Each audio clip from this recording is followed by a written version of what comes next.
Hello, fantasy managers, and welcome back to another video and podcast for the Green Arrow. I am covering for Andrew, aka Fergie. I'm of course Will, and I'm joined by Adam. Welcome, Adam. Thank you, Will. Yeah, it's a nice change to have you here. Hopefully, we'll have some sense talked on this session, and not all about Adama Traore. I've got to say, I'm a bit of a Adama Traore fan. I think it could be a good shout. So this is the first time that I've tried a live stream, and I'm sort of terrified of the technicalities and it all going a little tits up. So if those in the chat can sort of let me know if you're seeing it okay, you're hearing it okay, that would be very, very much appreciated. In the meantime, if you're new around here, then please do like and subscribe to the channel. Of course, if you are yet to become a Fantasy Football Hub member, we currently have a free trial on at the moment. So if you are interested in that, you get 7 days completely free access to Fantasy Football Hub. I'll leave a link in the description for that if you are interested. So Adam, how was your game week? Did you get a green arrow? Did I get a green arrow? Yeah, I haven't tasted a red arrow this season, so yeah, it's all good. I bought in, like most people, I bought in Ronaldo for a hit, and I was tempted. I think all week I was probably looking at bringing Ismail Assar in, but I just thought he was a bit too boring, and I thought because I was blocked out of Jota unless I took another -4, which that's who I would have gone for, but that felt -8 was just a little bit too much with a wild card available. So I bought in Torres. And yeah, he could have done something, and hopefully, touch wood, he plays the weekend. We're gonna be waiting for Pep Roulette. So yeah, good score. I think it was 74 -4, just outside the top 100k. So yeah, I can't complain. Although there's a few people on my team I'm not happy with that I'm sure we'll talk about later on. Yeah, we've got a fair amount to cover today. Obviously, we're going over the community questions, and we've got Ben Rama replacements, Antonio replacements, and a few other bits in there. But then we're going to get to your wild card, which I think the viewers and listeners are going to be very interested. I'm going to be very interested in as well, because it has crossed my mind. But I think you're a little bit closer to pushing the buttons in it than me. In terms of my game week, I'm gonna touch on it very, very briefly. Got a small green arrow. I did Tsimikas out for Livramento, and also who did I replace Jota with?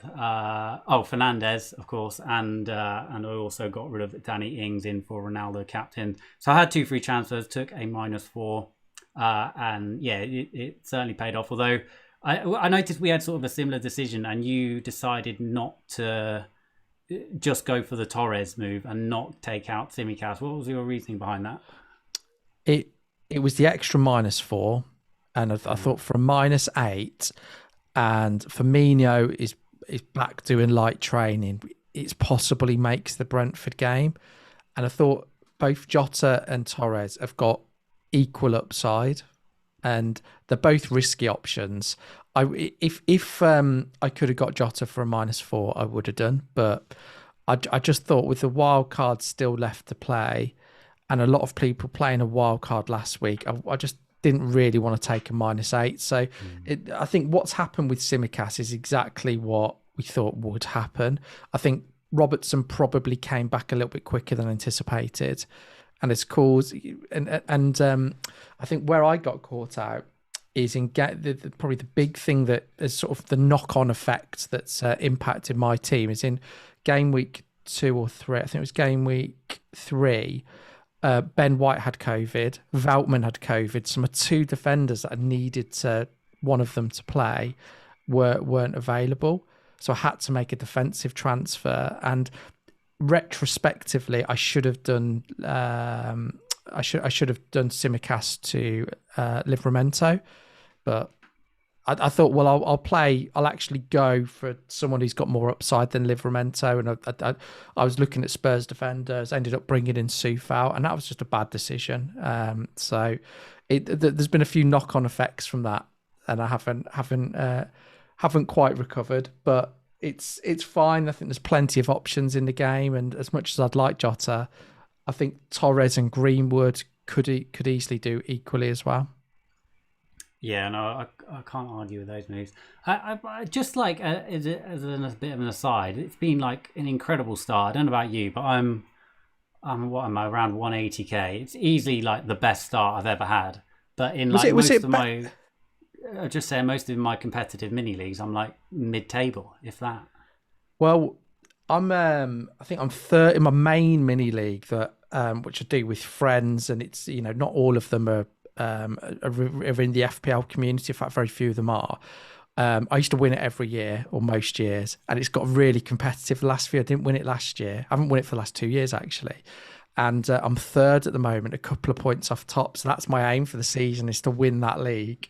My number one aim. Have they discovered the green arrow by any chance? Yeah, well, they know that they know that our podcast. They know I'm on Twitter. That I get a lot of stick for it in the. It adds a little bit of pressure, doesn't it? Yeah, but it's all good fun. So, but I was going to say this because you had an incredible season last year. Can you remember how you started last year? I mean, it might be worth sharing with the viewers in terms of where you were at this time last season, because you went on to finish in the top 1K, didn't you? Yeah, I came 500 and something last year, so it was a good season. I'm trying to remember. It was a decent start, but it was nowhere near as good as this. I think I was probably, if I can remember correctly, around 1 million at this point, which at the time I thought was actually pretty good. I remember I hit my wildcard button around Game Week 4, Game Week 5, and that worked really well for me. I think I brought in Spurs, and then they went on like a really good run, and that pushed me up quite high. So I actually usually wildcard around this game week, which is usually the first international break, isn't it? But I'm going to try and hang on a little bit longer this time around. Have you got your eye on any particular game week? Game week 7, yeah, just for the Chelsea fixture swing, and also, yeah, the likes of Manchester United fixers stiffen up a little bit around then. So yeah, I'm pretty hot on bringing Chelsea in around game week 7. I'm probably looking at like a double up in defence and Lukaku. And the big question, which we'll come to later, is sort of how to fit Ronaldo, Lukaku, Salah, and Trent into your team. I think that's going to be the big challenge. I haven't yet seen a wildcard team, including yours, that I like that has got those 4 in. So there's too many sacrifices, isn't there? Yeah. What was I going to say? So because you've said you were looking at game week 7. So is that the week where is it Liverpool? No, it's not Liverpool and City. It is. Yes, it is. It's Liverpool and City are playing each other. Are you thinking of going that week, or potentially the week after the international break, game week 8? Have you looked into that? Because I think game week 7, as you correctly pointed out, is when Chelsea have a great run of fixtures. They play Southampton, I think, that game week. Yeah. So getting into Lukaku, run of fixtures last quite a while, but I'm probably going to wildcard in game week 7. But yeah, there is an argument to go in game week 8 and sort of bring more City in. Is that your thinking? Possibly, yeah. I think there's a couple of arguments. There's a couple of things you can do, because in game week 7, Ronaldo and Lukaku have got really good fixtures. I think Ronaldo has got Everton at home, Lukaku has got Southampton at home, and Liverpool have got City at home. So I have seen a few people talking about saving a transfer in 6 and then doing a Salah out, Lukaku in move in game week 7, which I think can backfire, because I think Salah against City, I think Chelsea for me, against Chelsea, that was always going to be tough, but I don't think he's got a bad record against City, and I think at Anfield, with all the fans there, I think they'll be up for it. So I think it's a risky move taking Salah out in a home game at Anfield, even if it is against City. I think if you were wild carding that week, you then have the thought process of, do you go without Salah and go with Ronaldo and Lukaku? And the advantage to that is that Ronaldo so I think Ronaldo would have Everton at home, Leicester away, Liverpool at home, whereas Salah has Man City at home, Watford away, and Manchester United away. So there's an argument for actually going for Ronaldo and Lukaku in Wildcard and then doing the Ronaldo to Salah move in about game week 9. But it's tough, isn't it? Yeah. It is. I've just got such bad memories of ditching Salah that I'm not sure I can bring myself to do it. But, you know, with Ronaldo in the picture now, it really...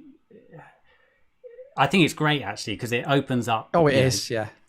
You've got to make a decision now, and it is pretty difficult to get Salah, Ronaldo, and Lukaku into your team. And I think it's going to be interesting to see. You know, the community is going to be divided. I think, you know, pundits like myself and you are going to be pretty divided as well. And I think that Ronaldo, Salah, and Lukaku are all kind of what I would describe as flat track bullies. So they play better in the easier fixtures, which says to me that I'm probably... I think what I would like to do is have a fairly set and forget rest of my team, and then be able to switch the big hitters, move them around for, you know, fixture runs and for captaincy. Obviously, you know, it's easy to say you want to set and forget rest of your team, but, you know, actually trying to find players which do that and you don't need to transfer out is always it's quite a lot hard, more isn't tricky. it? Yeah. Briefly, we're going to touch on Fergie's team because I know he is he's skiving off today. I think he did exactly the same moves as me. I think he's in the chat, so I think he's heard that. So has he? Yeah, I know. Well, yeah. Not impressed. How dare you take some time off? You know, it's not part of the business, Fergie. You know, but no, I think he did exactly the same moves as me. Brought in Livramento, Jota, and Ronaldo for Tsimikas, Fernandes, and Danny Ings, maybe, or I'm not sure actually. But anyway, very similar moves. The difference was he took a -8 and I took a -4, of course. But yeah, I think he scored similar to me and got a small green arrow as well. We're going to move on to the topics that we're going to go over this game week, and going to look at Benrahma replacements, Antonio replacements, and how to fit Lukaku, Ronaldo, Salah, and Trent into Wildcard, which we have briefly gone a little bit ahead there, Adam. But I think there's lots to discuss on that area. And I think generally, you know, when we go on to like Benrahma and when we go on to Antonio, we're going to discuss, you know, forwards and midfielders in general. So I've got an OptaStats graphic up here, and this was really interesting when I looked at it because ordinarily, so just for those on the podcast, what it shows is expected points for game weeks 1 to 4. So expected points effectively combines expected goals, expected assists, and expected bonus into one sort of metric. So it's sort of the one stat to rule them all, if you like. And it shows that from game weeks 1 to 4, Sadio Mane is actually top for expected points per appearance with 7.86 expected points. And interestingly, I saw you had this guy in your wildcard draft, Adam, which we'll come to a little bit later. Gallagher second there on 7.78, then Salah. So those top three are quite interesting, and Mane is one which I've pretty much ignored. Like I haven't really looked at this season just because I think he was priced a little bit too high, and when you compare him to Salah, it's difficult to make an argument for him. Is Mane someone that you've considered? Not really, because I think like you said, the price differential isn't enough between him and Salah. But he's been rested tonight. His performance against Leeds, he was hogging the chances, wasn't he? Yeah, and he got a lot of shots off. So I think there possibly could be a case for him because, particularly with some of the tougher games coming up against City, I could see him doing more in those matches. So I think there is, but you're going to have to be a brave person. And I think anybody ditching Salah is probably going to be moving towards Ronaldo or Lukaku. So, yeah, I mean, a great differential to have. I mean, if you bought Mane, if you had the luxury of, and maybe a 1 week punt before wildcard, and if you were going to bring Mane into captain this weekend, I think that'd be, that could work out, but you are going against a lot of people with Salah. So, and it is, like we said, we've both had experiences of not owning Salah, and I don't think either of us have fared well, particularly in the recent ones. It did shock me though, because usually Salah just bosses the numbers, doesn't he? He's usually gets so many shots off.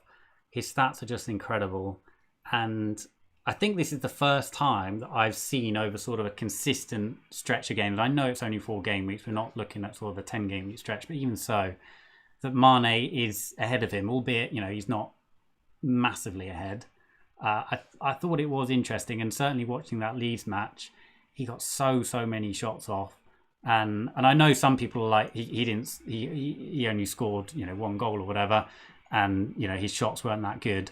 But for me, if I see a player getting that many shots off, I think, this guy has huge potential. So, it's not a transfer that I'm looking at making at the moment, but it's certainly one I'm going to keep an eye on, especially with, the budget being so sort of tight, and trying to fit in Lukaku, trying to fit in Ronaldo. I think potentially he could be an option, but yeah, certainly want to keep an eye on. And if he can continue producing these numbers, then I might be a little bit tempted. Just on the Mane Salah thing, there are times when Mane does outperform Salah, and I think it can sometimes be that between them they take it in turns to haul over different weeks. I mean, he finished this last season reasonably well, so I do think Mane he could be an option, but I think the reason people won't go there at the moment is most of the game owns Salah. You're not going to make the move Salah to Mane unless you're going to wildcard the week after. I can't see that. So maybe if you're on a wildcard, and we're going to talk obviously about the big 3 in a minute and fitting them in. What do you say? 0.6? Well, that could actually, that could be quite a substantial upgrade. And maybe a defensive player, or taking a 4, like a 5 million midfielder up to Conor Gallagher or something like that. So there probably are arguments for him. I mean, the performance of the weekend from an FPL perspective, he could have had 4 or 5 easily. So yeah, I think he's definitely one to keep an eye on. In terms of answering Yala's question there, Benrahma replacements. Well, first of all, do you think we should be looking at Benrahma replacements? And secondly, if we are looking at them, who's your pick of the bunch?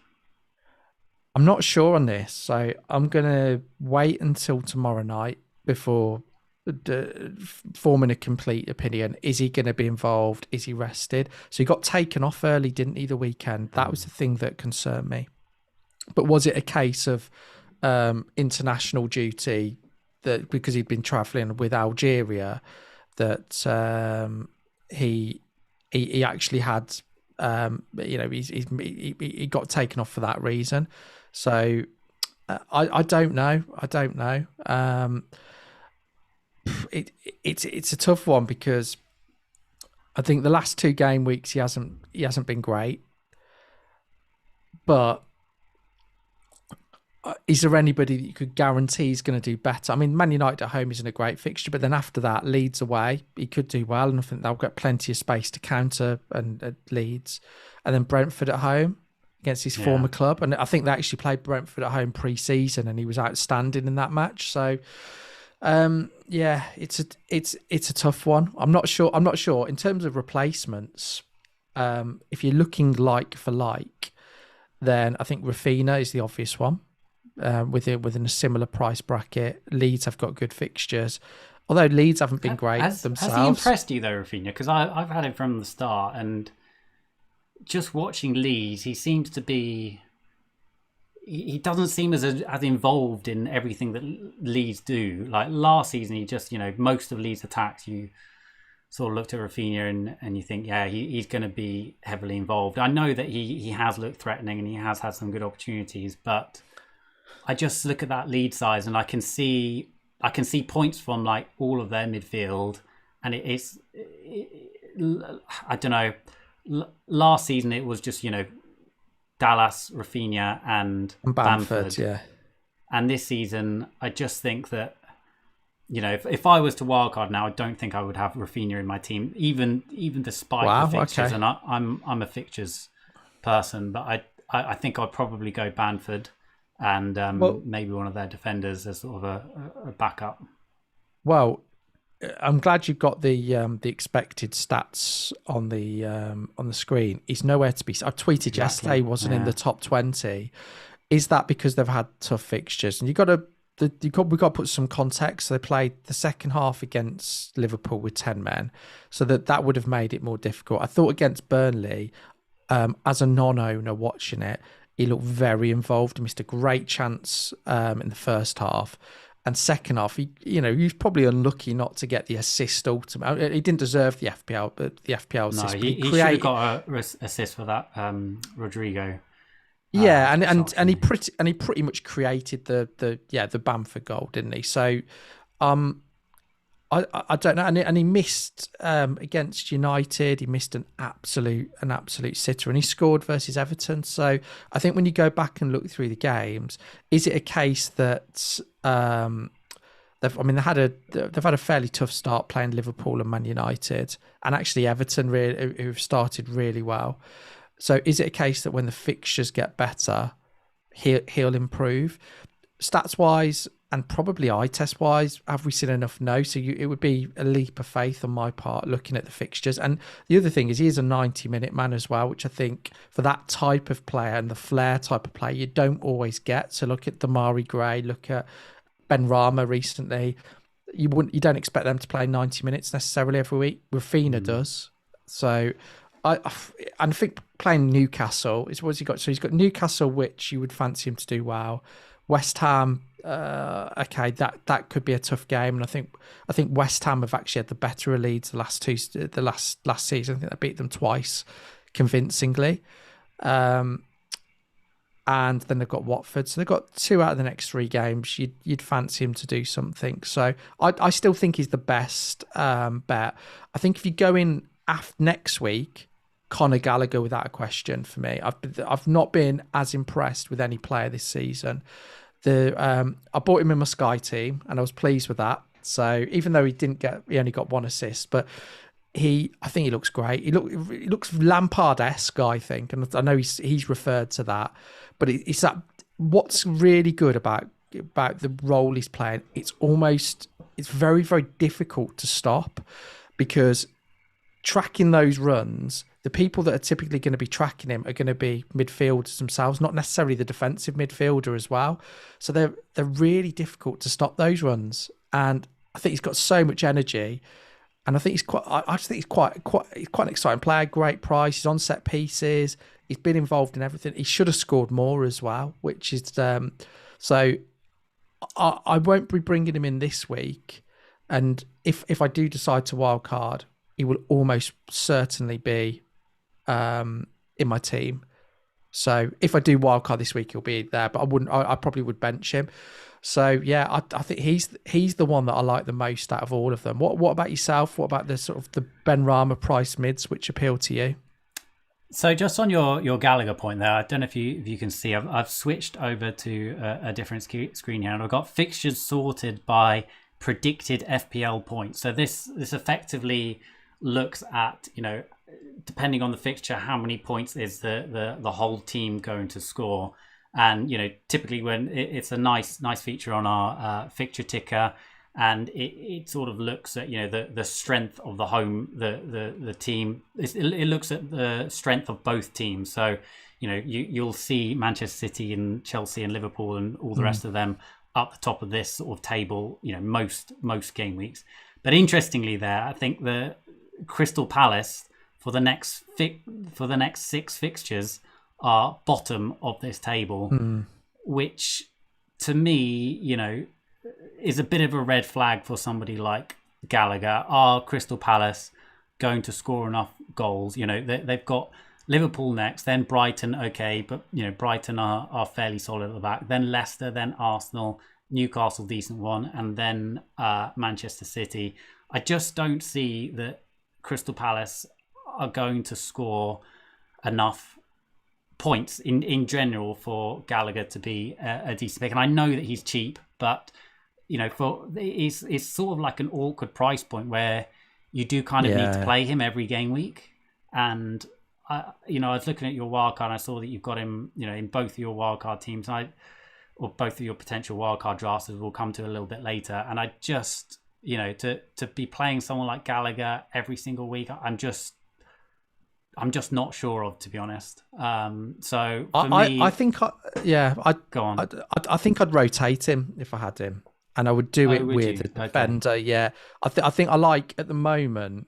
I think what I would probably do is have him and someone like maybe Damari Gray, and try, or maybe Damari Gray's not the right one. Maybe someone like Townsend, and just try and play the fixtures. So I do see your point. The fixtures aren't great, and it's sort of the next 6 are dovetailed by Liverpool and City. So you are the fixtures I can't make an argument for, but from watching him and being impressed as a player, he's someone I really like. Is there anyone that stood out for you at all?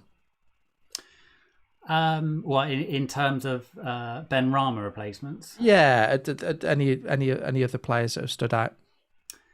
Yeah, it's a difficult one because, I mean, you've got the likes of Sarr, who I think you said yourself there, he's not particularly exciting. Rafinha, he's got some good fixtures, but I said I'm not too excited by him.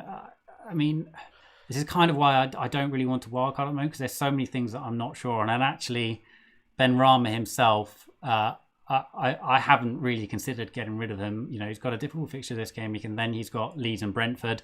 I think I'm going to give him that stretch, and then I would be likely to wildcard in game week 7 anyway. So, likely to or 7 or 8, likely to take him out around that point.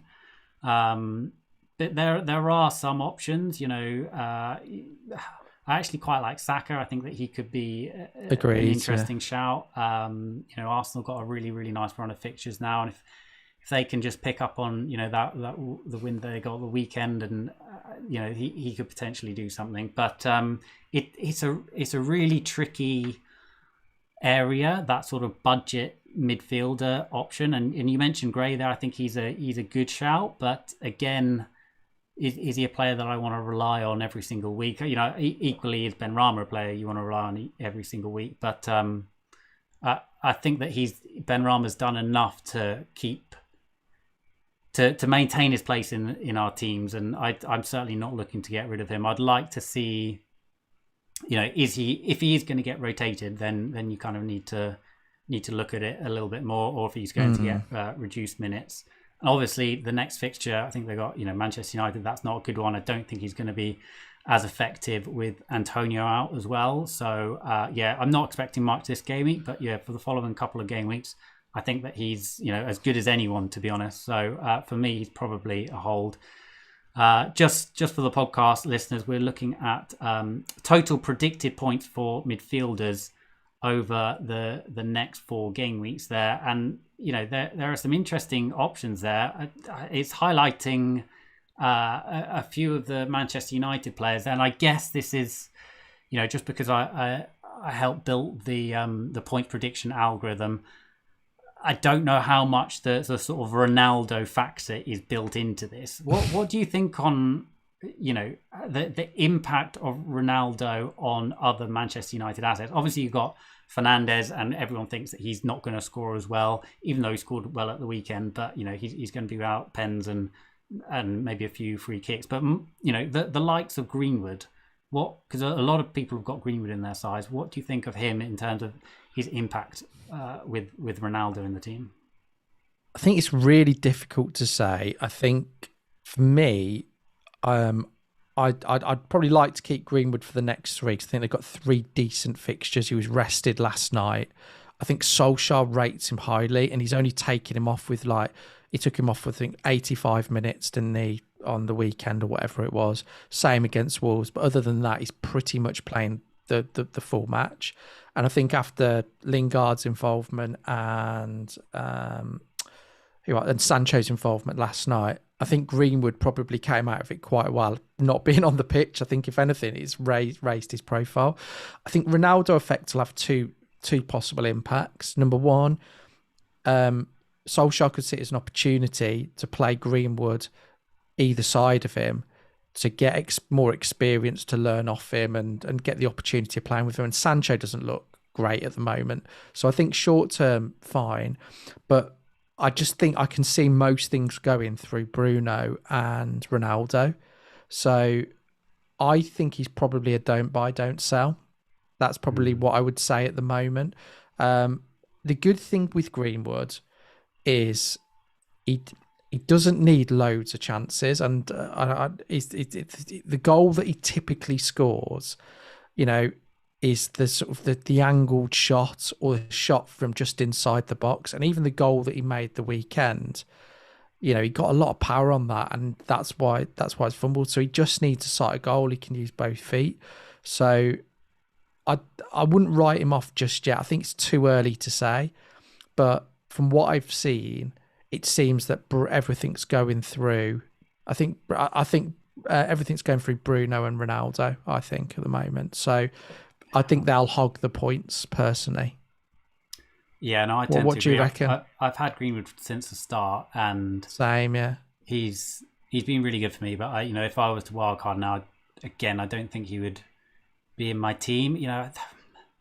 I think he's going to start, and I think he's going to be, on the wing. I just think that the whole team is sort of being more and more set up for Ronaldo. To score goals, and Ronaldo, he's not the type of player that's gonna lay a ball off to Greenwood when he's got a half a shot a goal. So I think it's going to significantly diminish Greenwood's appeal, but again, the next few fixtures are okay, and he's still going to be playing on the wing. He's still going to be cutting in and getting a few shots off. So I think that he's going to be an okay option for the next 2 to 3 game weeks, and then I'll probably look to move him on when United's fixtures turn. Yeah, he's probably maybe one if you're wild card in game week 7 or 8, he comes out at that point. I think he's good up until then, because I just don't think either Lingard or Sancho are up to speed, or Rashford even. Yeah. Moving on then to the next question from Alpha FPL here. Best Antonio replacements. So you've got Antonio, haven't you? Yeah. Are you going to replace him, or are you just going to bench him for 1 week? Depends if a wild card. So if a wild card, I probably would replace him. Because I think long term Bamford's got better fixtures. So that would make sense. I don't know at the moment whether I'm going to take him out or not. I'm going to watch what happens to him. Again, we're saying this before West Ham play in Europe, because he could pull a hamstring or something tomorrow night. You think he will feature, given that he can't play the weekend. So I'd expect him to play tomorrow night. So I'll obviously monitor that closely. But I'm tempted to keep, purely because of that Leeds and Brentford fixture after. Leeds defensively have looked all over the place. And I think in midfield in particular, they've looked weak. West Ham have had the better of them as well, 2 times before. And I think the midfield of Rice and Souček, I'd fancy them to get the better of Leeds. As good as Calvin Phillips is, I think Phillips sometimes is a little bit isolated in there. And I don't like it. And, a lot of people have said this. I don't like Rodrigo in that role. I think so I'm tempted to keep Antonio. I think if you're going to sell, the move to Bamford does make sense. But I'm not sure. Yeah, I'm not sure. I think what we've seen from Antonio so far is enough to go without him for 1 game week, I think. What do you reckon? Yeah, you mentioned there, if you were going to wildcard, you would get rid of him. For me, I think it would actually be the opposite. So Okay. I'm looking to wildcard in game week 7. So basically, I've got game week 5 and game week 6 for Antonio to be in my team, and that's 50% of the matches that he's going to miss.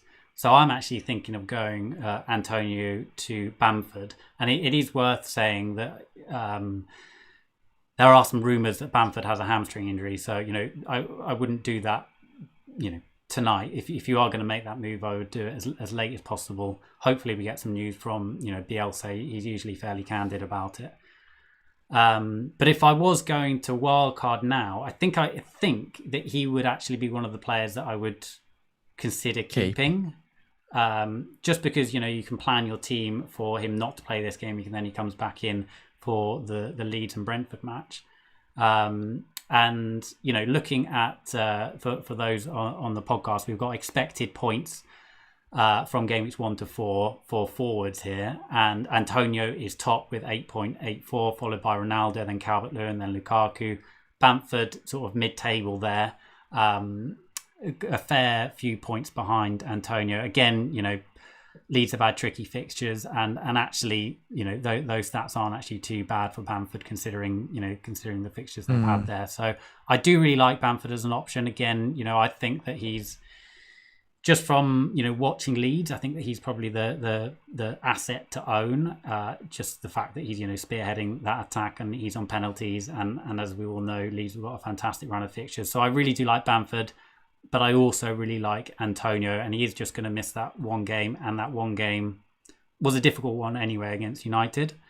We've got to obviously watch the situation with Europe and how that's going to affect West Ham, and how it's going to affect not just Antonio but the whole team. So there are a few question marks there, but I think that Antonio has been the standout FPL pick this season, and West Ham fixtures are still pretty decent. So I don't think there's any reason to get rid of him, unless like me, I think I'll probably take Bamford's next couple over the single Antonio one, because I'm likely to wildcard in game week 7. So I don't know if that answers your question, Alpha FPL, but hopefully it gives you a little bit of insight. You got anything more to add to that one? Yeah, I think this is why whether you're wildcarding 7 or 8, I think it makes a big difference, because Antonio, if you leave it to late, you get the Leeds and Brentford fixture, Brentford at home. Yeah. Whereas if you're doing it in game week 7, you're just losing the Leeds fixture, and you get Bamford away to Newcastle, at home to West Ham. So I think that makes a difference. I think the Bamford's longer term fixtures are much better than Antonio's, and what I do worry about is Antonio either playing or getting minutes in Europe. So will he be will he miss some league time, or ultimately will he get injured? So I'm not sure. This is probably another reason to maybe hold back your wild card, is we just don't know how the Europa League and European football in general is going to impact certain teams.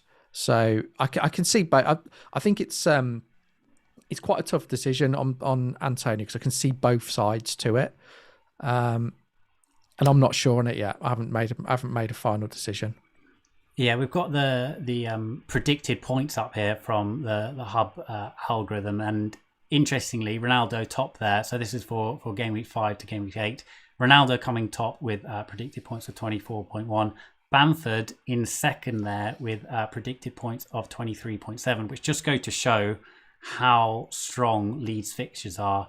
And Lukaku coming in 5th place there. So, again, I think that shows that, sort of takes into consideration Chelsea's next 2 fixtures of Tottenham away and City at home. Lukaku, still predicted to score a fair amount of points, but he is behind the likes of Bamford and even Jimenez, Kane and Vardy. If we'll come to your wildcard teams very, very shortly, but does that sort of make you think that maybe Lukaku is one not to bring in straight away? I think Lukaku is the best player in the game, and I just think I think the form he is in at the moment and how he's playing, every time there is a goal, whether it's for Belgium or Chelsea, you just know he's involved. And I just think he's an absolute different level. And I think against Spurs the weekend, I'm not sure the situation of your centre backs and whether Romero and Sanchez will be involved. Sanchez, yeah. And I could actually see Lukaku doing exceptionally well against them. I could see him doing well against City as well. He's so strong. I think he's one of the few forwards that is unplayable. And I think he's personally, a lot will disagree with this and think Kane, but for me, he's the best in the league at the moment, based on maybe the last year or so. If I was picking my best 11 for the league, he would be 100% in it, because I just think he's and I think that's why Chelsea will take some stopping this year. He was the difference between the teams the weekend. Villa were exceptional, and the two finishes were just all about Lukaku, other than maybe the goal Tyrone Mings gave away. So it's a tough one, but it's hard to fit him, Salah and Ronaldo into a team that you're happy with. It can be done based on how players are performing at the moment. I think it can be done, but that's the likes of your Damari Grays and other. I agree with you. Like I think Lukaku is the standout forward in the league at the moment, and I think him leading the line in that Chelsea side, which is just going to create so many opportunities for him, I think is quite a frightening prospect. But if I had to rank Lukaku, Ronaldo, and Salah for the next 3 or 4 fixtures, he would be bottom. As I think Salah and Ronaldo would be ahead of him, and that sort of comes back to the fact that I think that we need to look at sort of rotating these premium assets. And I'm not going to captain Lukaku against Spurs or Man City. Like I don't care how good he is, and I don't care what kind of form he is. He's not going to be a better captaincy option, at least on paper, than Ronaldo and Salah, given the fixtures that they have. So for me, I wouldn't, if I was to wildcard now, I probably wouldn't have Lukaku in, but I would look at a way to get him in from game week 7. I guess putting that question to you, how would you rank those 3 over the next few games? I think it's tough. I think because if we're looking over it says 4 game weeks there. So I think if you're looking over 4, I think it evens out the fixtures. I don't think there's actually much difference between them, because I think Liverpool have City, and I think it's such a tough one. But I think the point going back definitely for the next 2, you're unlikely to captain Lukaku. And that's why out of the 3, I think you go for Salah against Palace this weekend, and then you would probably go for Ronaldo against Villa. That's how I would do it. Or you've got Salah against Brentford, because you'd be unlikely to cap. So I definitely think for the next 2. I think after that, though, I think from game week 7 onwards, I'd be tempted just to put the armband on Lukaku and not move it for about 5 or 6 game weeks. I think he's that good, and I think he's probably I do actually think he could return in both. This is I suppose the big difference between what I think with Lukaku versus maybe Salah and Ronaldo.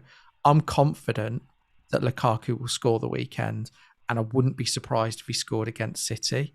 But I with how I'm set up at the moment, I don't really want to lose Salah or Ronaldo for the next 2. If that makes sense. So it's a tough one. You're right. You wouldn't I think you'd be unlikely to captain Lukaku for the next 2. So I think at the moment I'd probably stick with Ronaldo and Salah. Yeah, I think you're right, and I think that's why I'm thinking of wildcard in game week 7. I think he's going to be pretty much auto captain from game week 7 for the next several fixtures. Just while we're on Chelsea, have you if you're going to pick 3 Chelsea players now, and I realise you probably wouldn't do that given their fixtures, but would you go for one of their midfielders, or would you go for a double up in defence? No. I wouldn't touch their midfielders at all. I just think they're going to get rotated all the time. Even Mount, I think there's better options that will play consistently. So for me, it's double defence and Lukaku. As to the picking them is the difficult thing. I would probably go with a more nailed pick, if there's a such thing as in Rudiger, and then I would probably look at a more fun pick in Reece James. But the one that I do like, and it's just a shame he's a little bit more expensive, is Azpilicueta. I think is the glue that sometimes holds the team together. But I suppose Rudiger does to an extent. But what I like with Azpilicueta is sometimes he'll play wing back and get assists from that position. It's his versatility. It's obviously a captain as well. I think but he'll also get assists from playing in a back three. Great for bonus. So it's just a shame he's points. He's like he's $500,000 more than Rudiger, and that $500,000 could go a long way. I think he's 0.4 more than James. At the moment is very, very important, isn't it? Wow, but yeah, exactly. I'm with you. I think I would go, Lukaku and double up in defence. Definitely Rudiger, and then one of Reece James and Azpilicueta. I'll probably go Reece James just because of the same. Yeah. Right, here we go then, Adam. Here we go. Your wildcard draft.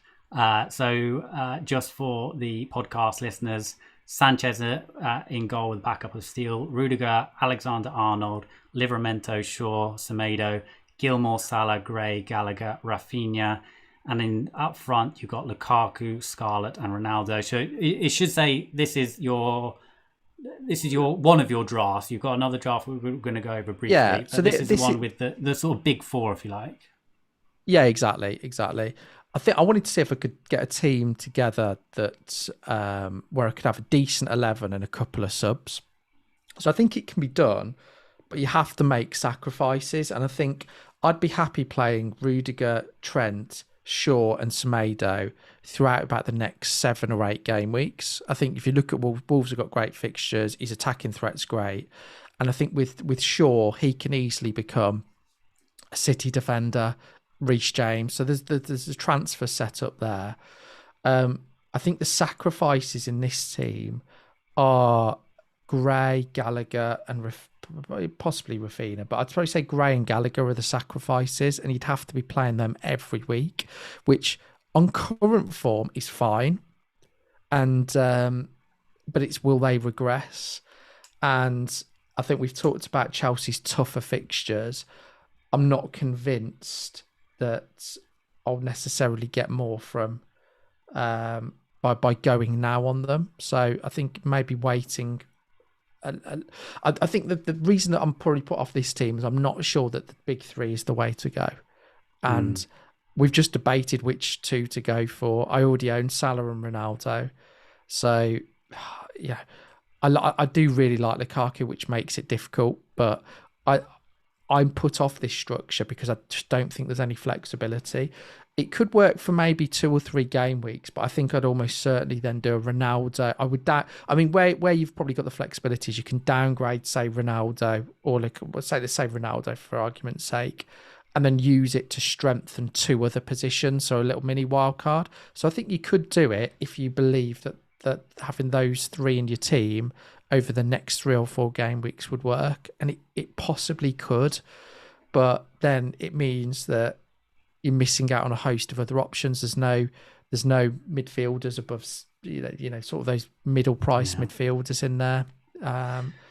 So it's tough, and you can only captain one, can't you, as well? So yeah, I've got to say, there were a lot of wildcard teams last week that I looked at, and I'm looking at this one. All the ones that I've seen that have got, Alexander-Arnold, Salah, Lukaku, and I just don't like, I can't see you looking back in, 5 or 6 game weeks time thinking, what a great decision it was to bring Gray, Gallagher, Gilmore and Rafinha into my midfield wildcard team. I just don't think, especially Gray and Gallagher, those are the type of players which, you're going to have to play every week, and I just can't see them sort of performing on a regular basis. Yeah, agreed. Personally.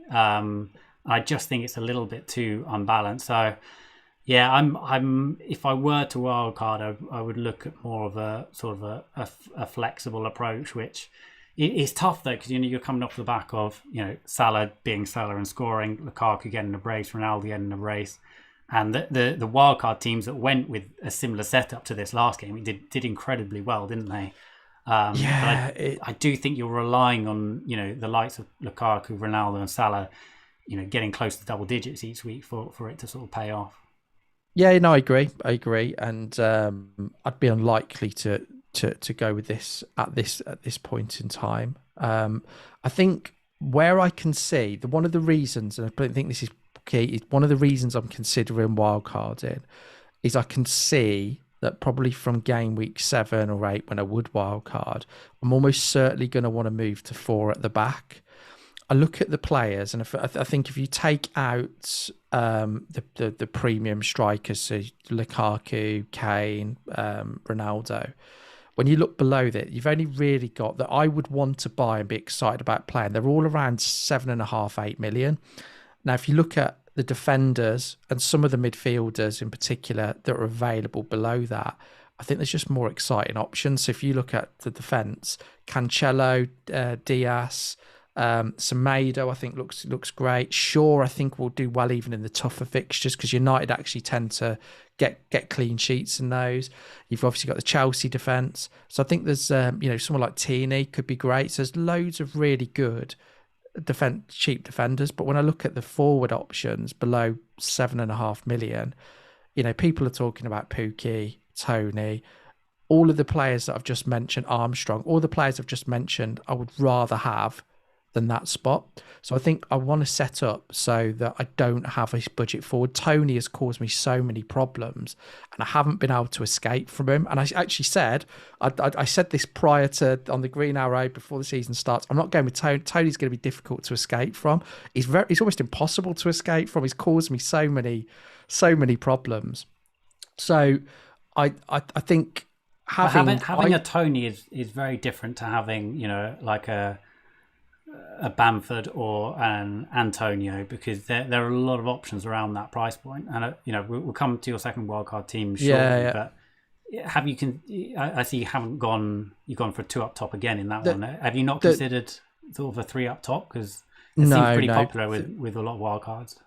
I'll tell you the reason why is because I want to go 4 at the back, because I think from what I think will happen, and it's about predicting the future, isn't it, FPL? But I always think that around this time last year, when teams get their mojo and they're playing in the Champions League, you tend to find that it's about conserving energy. There's a lot of clean sheets, I think, from this point onwards. And I think the good teams, I think the likes of Cancelo, Diaz, Rudiger, James, all of those options, I want to have 4 defenders.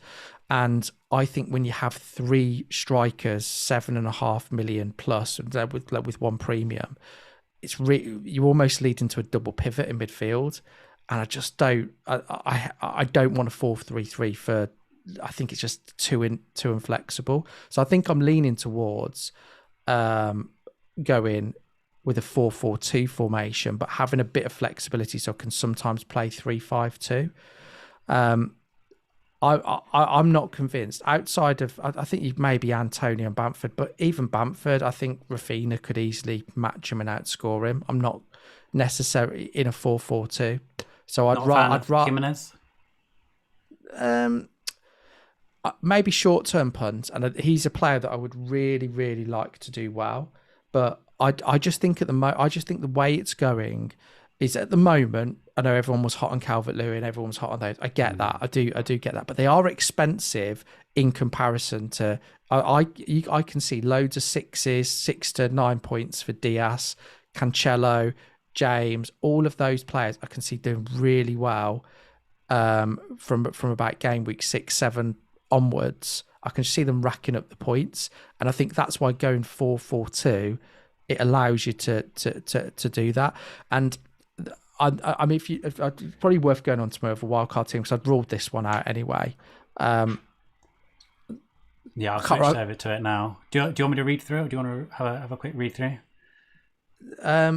It's just updated on screen. So I think the big difference, so it's exactly the same defence. So it's same goalkeeper, same defence, Rudiger, Trent, Livramento, Shaw, Semedo. Then we've got, I've gone for Jota and Salah, Gallagher, Gray and Rafinha, and then up top a 4.5, and then Bamford and Ronaldo.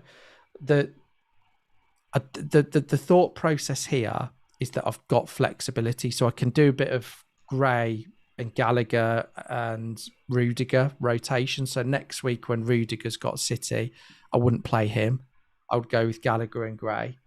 So I think and I don't have Jota currently. I think he's a great value player within the game.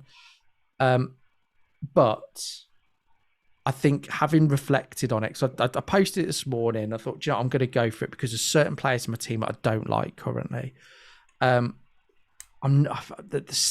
Whilst I'm almost certain that when I wildcard, I will have a 4.5 million striker. Maybe I need to go back to friend of the pod, Keenan Davis is probably where I should go. I feel that I should go there. So maybe that will be where I go.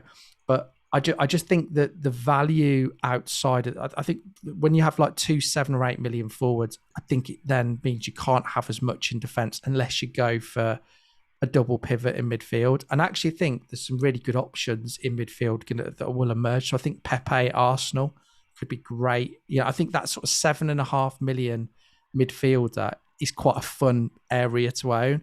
Torres, Jota, Pepe, Greenwood. I think that's the one to have a little bit of a punt with. And I'd probably rather have that or maybe 2 of those than an additional striker, because I think the strikers so far have been underwhelming. Now, all of that could change. The one that maybe could change my plan is Iniacho if he comes back in and hits the form from last season. But I just think to have a bigger defence is probably the best way, and I think a lot of people will go this way as well. Anyone that has maybe the 3 big hitters, 4-4-2 does work quite well with that. It's quite hard to squeeze. You'd have to go Pookie deep, and I'm not interested. I'm not interested in that. I would rather have Damari Gray than Pookie, for example. But I definitely prefer this draft for sure. I think it's a lot more balanced. I think if you're going to go 4 at the back and 4 strong players, I would personally downgrade either Gray or Gallagher to a 4.5 and then upgrade them to. I just think as you said, there are a lot more midfielder options are around sort of the 7 million mark, which I think could become quite nice options. So I think that's probably a change I would make. But yeah, I think it's a very strong squad. I think there are question marks around aspects of it though. I still don't know who the best goalkeeper is. I'm kind of gutted I didn't go for Sanchez at the start, but I went with Bachmann, and I'm actually quite happy to have him going forward. But Sanchez, he's going to be solid, isn't he? But he's I don't think he's going to set the world alight. But is anyone else? So maybe he's the sort of the best option at the moment. I think with this wild card, I had quite a bit of money in the bank. I had about $1 million or so in the bank, maybe a little bit more. I can't remember because I did it earlier. So there are plenty of options, and I think you're right. I think downgrading maybe Gallagher and upgrading Gray could be a good way of doing it. But I think for that reason, and when I compared it to my current team and where I can get to with a couple of hits, I think I'm probably going to not do it. I think whilst I'm not happy with my team, I'm not. My defence, if I brought Semedo in, for example, wouldn't be hugely different. Bear in mind, Rudiger's got 2 tough fixtures. I've got Torres and Greenwood versus potentially, and let's say I brought Rafinha in versus Jota and Gray.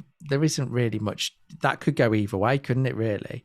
So I think I'm leaning towards not doing it. And what I said at the start of the season, I did say I would wildcard early. But I also said that I would take a few aggressive hits to get to where I want to get to. And I think what I might do is, Tony's the one I don't like. It's not, I like him. I actually think he's playing quite well. And I thought he played really well when he played us at Villa Park. But I just don't see Brentford scoring many goals. And particularly with Wolves and Liverpool coming up against the 2 best defences, it could be time just to get rid of him. But then it's, who do I get rid of him for? That's the challenge at the moment. He's proving quite there are things I can do, but then obviously you've got the Antonio issue as well. So yeah, it's there's loads of options, but I'm honestly not sure. Like last week, I'm not sure where I'm going to go at the moment. Yeah, I'm just switching back to your current team now, and I actually think it's pretty strong. To be honest, I don't think you're right. It's the Tony and the Antonio that you might want to get rid of soon. But I actually think Torres is a really good shout. I mean, when you bought Torres in, you knew that it was going to be feast or famine, didn't you? So after one game, the fact that he's blanked. I think that he's still a really, really strong option, and Man City are always going to score a lot of goals, and if he can keep his starting place, which I think he probably will, then I think he's a strong option as well. I guess if you go back to your wildcard team, the most recent one, the balanced one, you obviously the difficulty with this is that you're looking to try and get Chelsea players in sort of from game week 7, so that would involve losing Ronaldo. I guess if Ronaldo goes and scores a brace over the next 2 game weeks, and then you want to get Lukaku in, there's quite a lot of money sort of spread around like all the different players. So it's tough, isn't it? Sort of. I just don't think we know enough at the moment to sort of create sort of a perfect wildcard team. But how would you get Lukaku in if you went with this sort of more balanced wildcard? Yeah, you can either for Ronaldo, but I can do Bamford and Jota to Lukaku and a 4.5 million mid. Yeah, that's true. So there is. I've looked at the flexibility, and the 4.5 million striker makes it easy. Writing off that position actually makes it easier in a lot of ways. I think it's actually easier to work with that than having a 4.5 million mid personally, because I think the strikers they always tend to be a little bit more expensive than midfielders. They would have that extra point. They always just seem to be, if you look at the equivalents, for example, Rafinha versus Bamford, who when they were in the team last year scored fairly similarly.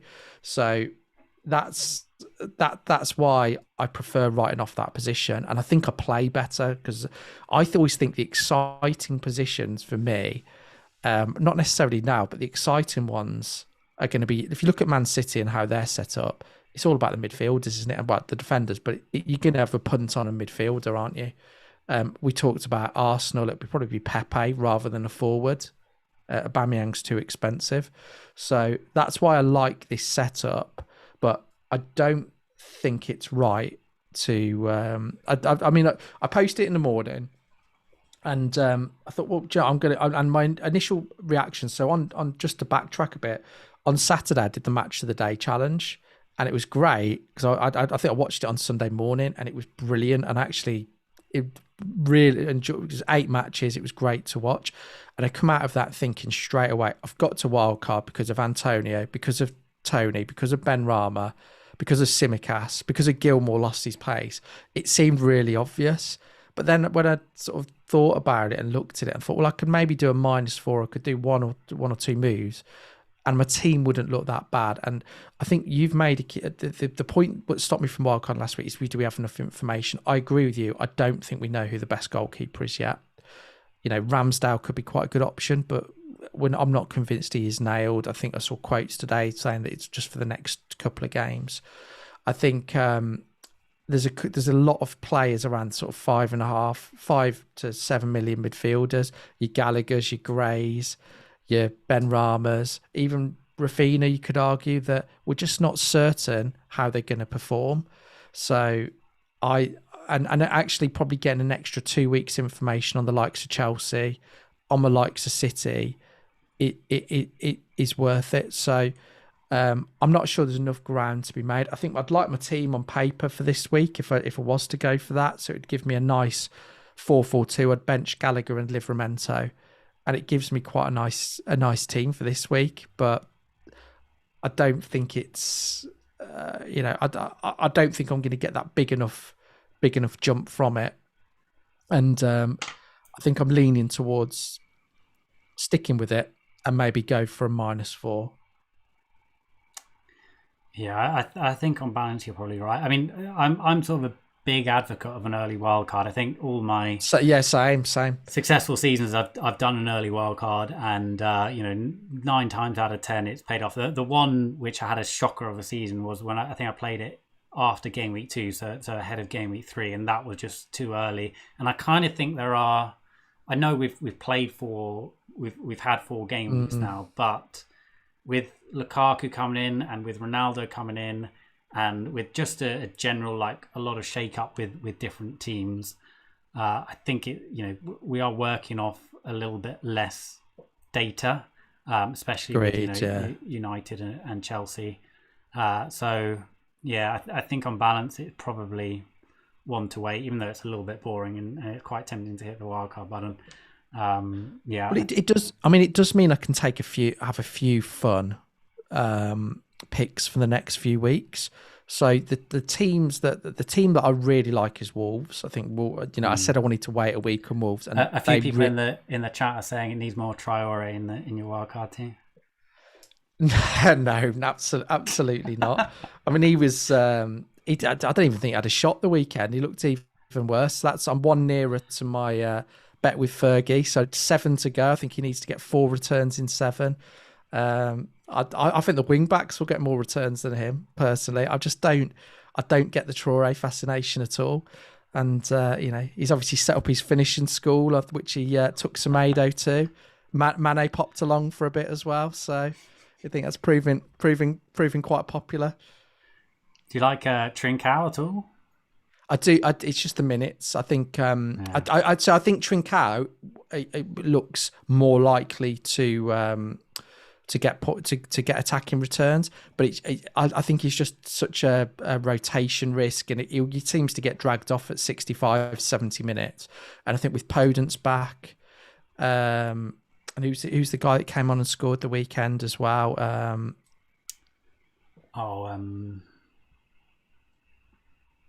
It's going to annoy me now. This is. Yeah, no, it's gone. It'll come back to me. Hang on. It is.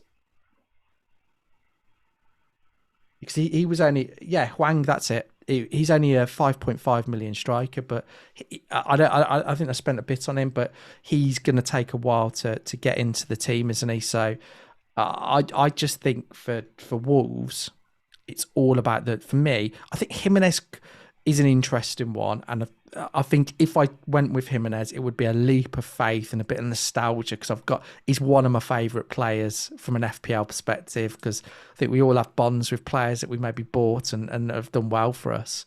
But so I think Jimenez, the postman, he always used to deliver, didn't he? Yeah, he's not quite at the moment. He's delivering to the wrong houses at the moment, so it's not working at the moment. But I think the fullbacks are the way to go, and I think particularly Semedo. I think Marcel has done all right over the last few as well, and obviously got a couple of assists the weekend. So I think that's the way to go for Wolves, and I think they'll get it. I was just going to say, just moving on a little bit from Wolves, if you didn't wildcard this game week, when you likely to wildcard in 7 or 8 or later perhaps? It would be 7 or 8. I hate the other. I don't like playing with a wild card in my back pocket. I hate it. I think it's. I don't know how to explain it. I find it restrictive in a way, and I find I'm always got this question: shall I wild card? Shall I wild card? And I think in the past it's led to me wild carding too early. Even in seasons I've ultimately ended up doing well, but I think I find myself playing better after I've got rid of a wild card. I think that's been playing on my mind a little bit, because I held it all the way to game week 16 last season, and I struggled. Just to I think I should have gone earlier, definitely, but it was all that double game week potential, which didn't really pay off. So I think it would be 7 or 8. I was thinking game week 8, because I think that coincides with the international break, and it's. I don't know if I'd want a wild card and then go into an international break, because you could come out the other side with loads of chaos and injuries. But I think, like you said, 7 to get on Chelsea isn't a bad idea. And yeah, it will just leave the decision of Ronaldo or Lukaku. Yeah, it's going to be so tough when we get to that point. If Ronaldo is continuing to score goals, so is Lukaku, so is Salah. It's going to be, it's going to be really, really difficult. Trying to get a wildcard team together, which is sort of balanced and has all those players in. But we have got a few game weeks to sort of mull over that, and a little bit of time to think and assess. Moving on to my team and how it's shaping up for the upcoming game week. I'm not going to touch on this too much. As I said, I've done my team reveal video. If anyone wants to watch that, they can on the YouTube channel. The big question mark is, what to do with Antonio. At the moment, I'm leaning towards Antonio to Bamford if Bamford is declared fit and he's ready to go. As we mentioned earlier, some small chance that there's been a bit of rumours about his hamstring. I've gone for Salah captain. I think that's a bit of a no-brainer. Ronaldo is the one that's given me a little bit of pause for thought there. But have you gone Salah captain as well, Adam?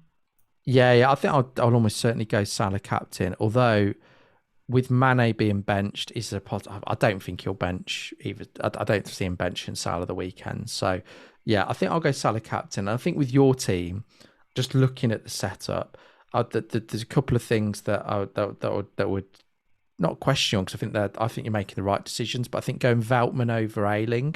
Interested to hear your thought process on that one. Yeah, I mean, I haven't sort of locked this in by any stretch of the imagination. But it's a 50-50 call. I just think, Brighton at home, they tend to be pretty solid. But I did see, Ayling, I think Brighton have got more chance of a clean sheet, even though it's still a bit of a long shot. But Ayling's probably got more chance of attacking returns. I saw at the weekend again, he had a pretty good opportunity to score as well, didn't he? Oh, we did, in the first half, yeah. Yeah, so I think that he's got attacking potential. Leeds, their clean sheet potential doesn't sort of fill me with joy at the moment. But I think that's a 50-50 call. Would you go Ayling then if it was you?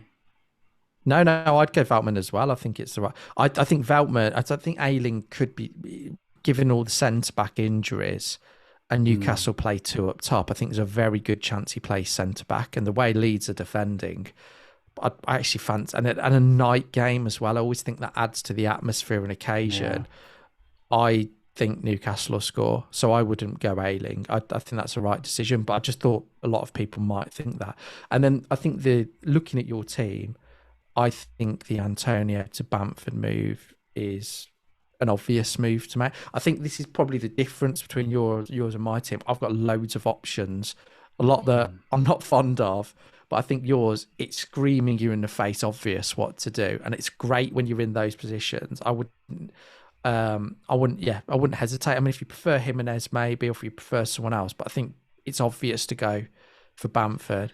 And then I think you're right. It's just that slight doubt, isn't it? The rumours around his hamstring, but we should find out though, shouldn't we? Yeah, I think Bielsa is quite honest at press conferences. Yeah. And let's say he wasn't fit, and we found out before.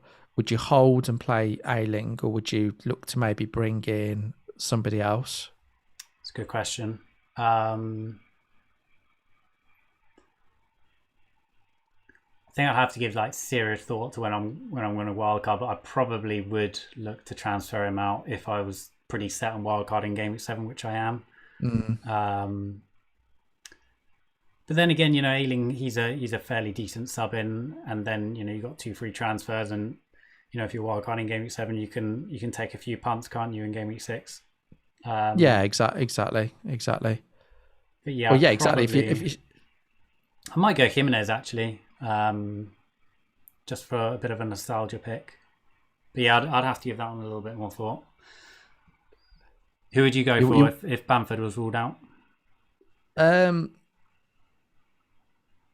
it's a tough one. It's a tough one because I think I do fancy Antonio away at Leeds. Yeah. What I would probably do is, have you got any money in the bank? Yeah, like 0.7 or something. I would probably do either Veltman or Ayling to Semedo and play a 4-5-1. That's what I'd probably do. Yeah, I quite like that actually. Yeah. Because I'd really like Wolves defenders at the moment. I think that's probably the way to go. But yes, that's probably where I'd go. And then you get to Antonio, and then actually your team for the following week is again really strong. So yeah, you're in a good position. I'm very envious of your team. It's always the ones that look good which don't score any points. Wow. Should we switch?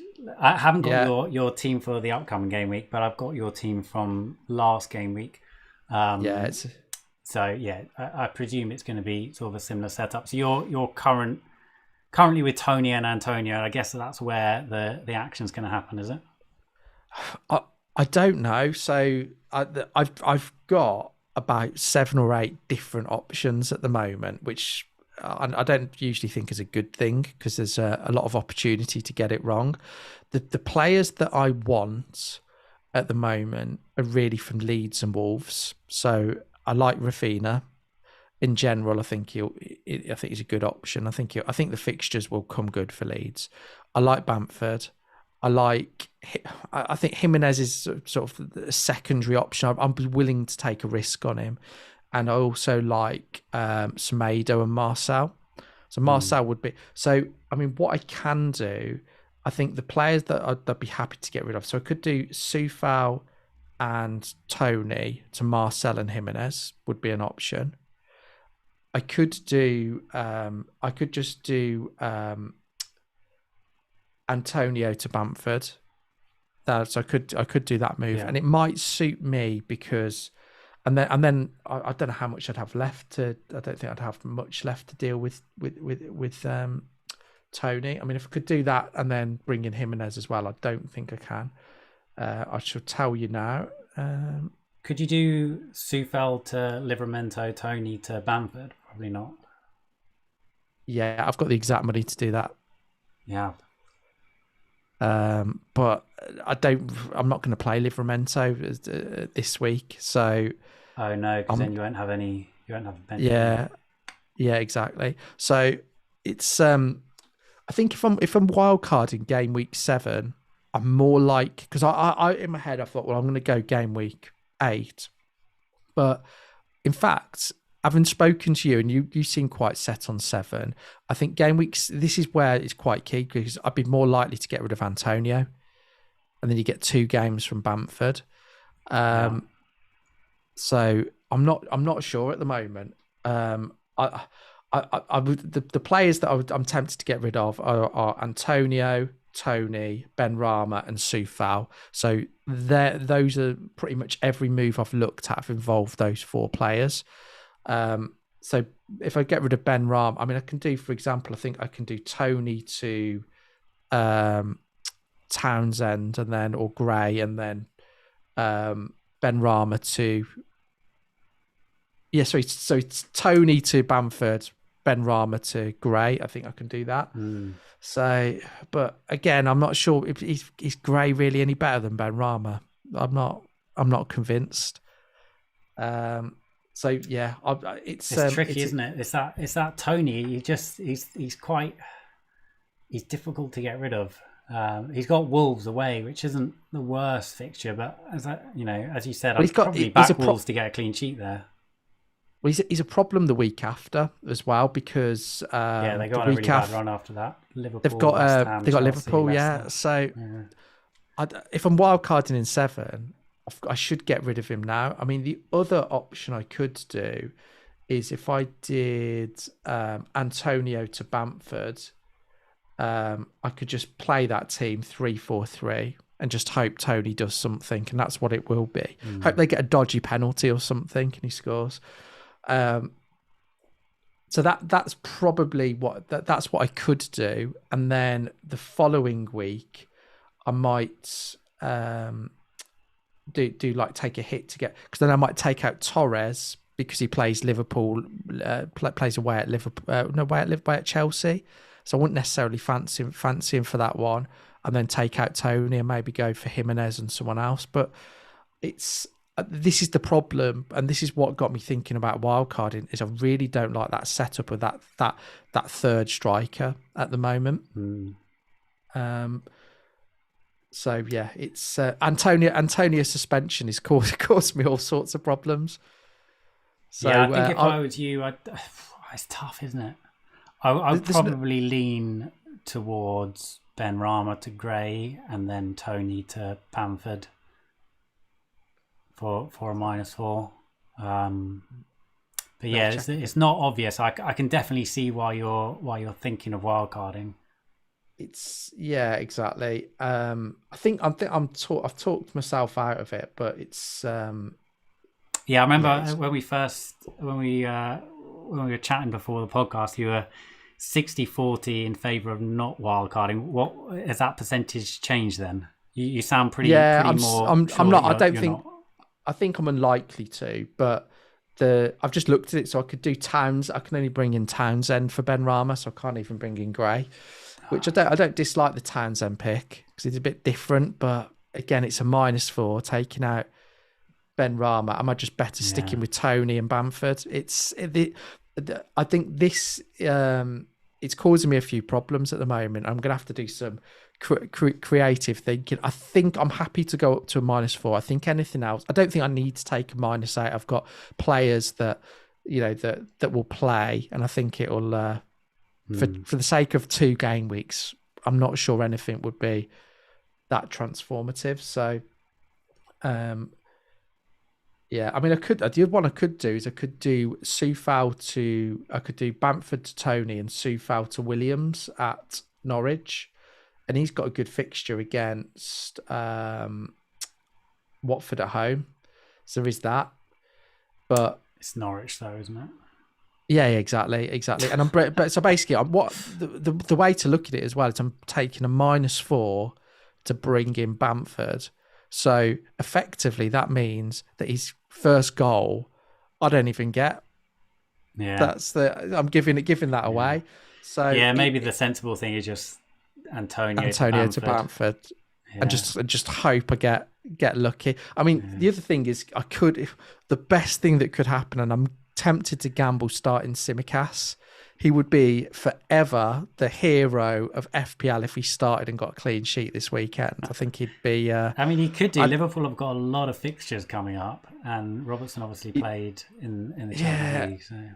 I think it's unlikely, and it would be clutching at straws. But I think I should start him regardless. I don't think he might come on for a 1-pointer, but it's. Yeah, I think it's pretty unlikely, isn't it? Yeah, it's probably worth the risk because the upside is worth more. And I've only got Ben White as an alternative, which he might come in anyway. So yeah, it'll go to the wire. I mean, the other one I could do. I could bring in Pookie for a -4 or somebody like that, but I'm just not sure that taking out Pookie to Tony for a -4.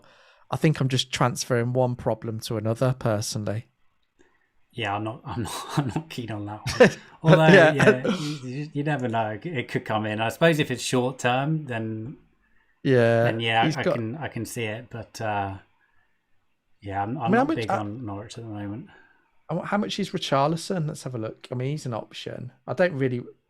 7.5. How long is DCL out for? DCL is out for I think he's out for a while. I mean, there is another option I've just come up with, which I think I can do, which I'm not sure on it, but yeah. So I can do. Oh, hang on. That can't be right. Oh yeah, I've already done a move. That's what I was going to say. So I can bring in I can do Antonio and Tony to Jimenez and Watkins. That's what I can do. But Watkins has got United away the week after. But he looked brilliant against Chelsea, and I'm at the game the weekend against Everton. So hey, that's pretty tempting. Yeah. Yeah, exactly. But I think that would be a heart over head move, if I'm being honest. So, in other words, I haven't got a clue what I'm doing. Yeah. and you've just confused me even more, Will. So I'm really glad I could be of assistance. But any time you want some advice, just yeah. No, it's been gone. I was going to say the real reason I've the one comment from Twitter today that put me completely off wildcarding was Fergie when he put something along the lines of, Adam, I'm so delighted to see that Adam's wildcard into my team, and I thought, wow, do you know what? I can't give him that. I just can't give him that satisfaction. I won't ever live that down. So. Yeah, I don't know, but I think you have helped actually, because I think you've convinced me that wildcarding is probably not the best option, and I think probably for me, Antonio to Bamford, whilst I don't really want to lose Antonio, if I'm wildcarding maybe in 7, it's only a week, isn't it? So, I think that's probably the logical thing to do, isn't it? I think Mark Shepherd's just put in the chat, you will do Antonio to Bamford and hope to hell Tony bundles a goal. That's it. Exactly. Yeah. And he could do easily. Yeah. All right then, Adam. Well, it's been an absolute pleasure, and as a watcher of the Green Arrow and an avid listener as well, thank you to both yourself and Fergie for doing this each and every game week. It's it's been breath of fresh air for my weekly listening schedule. So yeah, really enjoying the podcast, and it's great to be on, and good luck for the rest of the season. Yeah, you too. It's good to have you on, and to get your thoughts. So thanks. And if anyone wants to drop me a follow, I'm at FFH_Will, and Adam is at a Hopcroft 13. If you are interested in becoming a Fantasy Football member, then please do follow the link below. There is currently a 7-day free trial and 15% off, I think, at the moment. So 7-day free plus if you do like it, then it's 15% off after that as well. So if you are interested in that, then please do follow the link below. But otherwise, hit the like button and subscribe to the channel if you're not already. But thank you very, very much for watching, and see you soon. Cheers. Yeah, thank you.